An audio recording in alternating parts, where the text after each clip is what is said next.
the prosecution.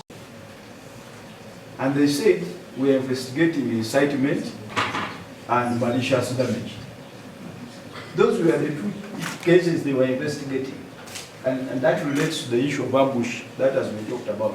So they said they were investigating incitement and malicious damage.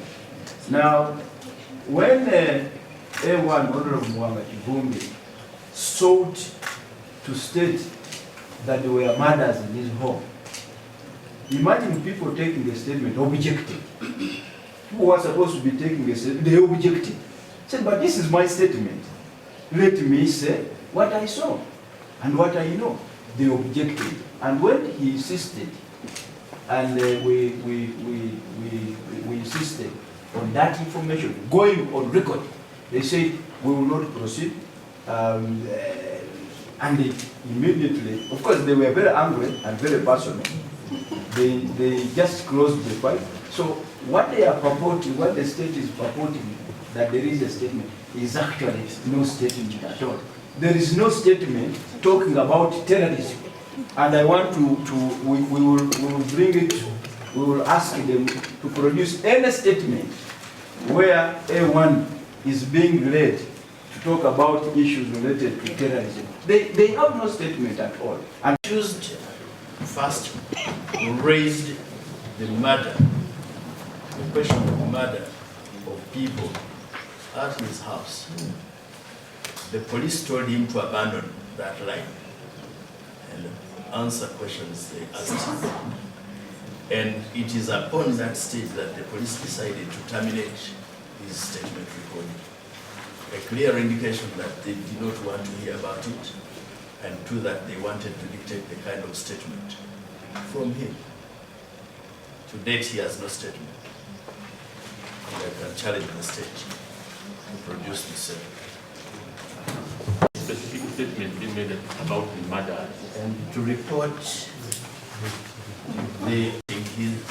his insight to violence and not the murder of those innocent Ugandans. In other words, inciting violence is more important to them than the murder. Two, probably it would have been important, because if he incited the military to kill, that is a criminal offense. But I thought it's a bigger offense that the military succumbed to incitement and killed. Unfounded.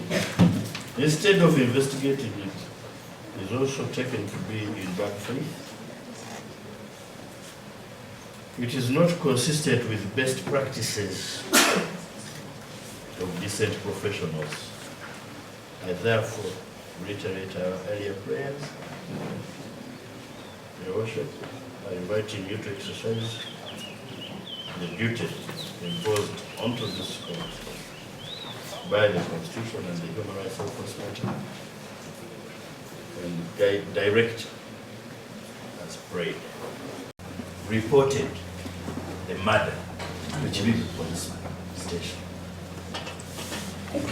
And the DPP is running away from investigating it, even in court here. Accused first raised the murder, the question of murder of people at his house. The police told him to abandon that line and answer questions they asked him. And it is upon that stage that the police decided to terminate his statement recording. A clear indication that they did not want to hear about it, and two, that they wanted to dictate the kind of statement from him. To date, he has no statement. And I can challenge the state to produce the same. I was at police at Chira, where everyone was brought immediately after arrest.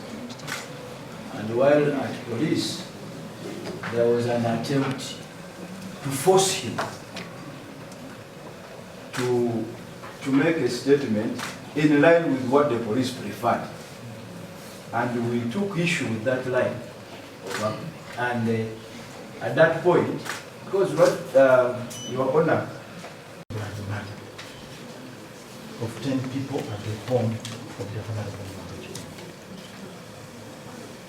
Going to command the police to investigate information relating to criminal offences. And they are here. The assistant DPP is here. They have circumvented that issue. The question is, Investigation. I would wish to add one in the alternative, Your Worship.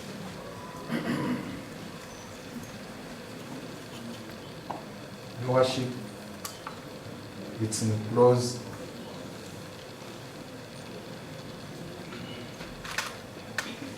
7 of the Human Rights Enforcement Act, Cap 12.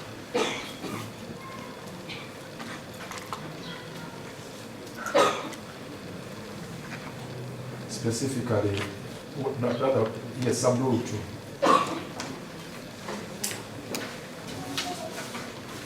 Reference of human rights matters by subordinate courts.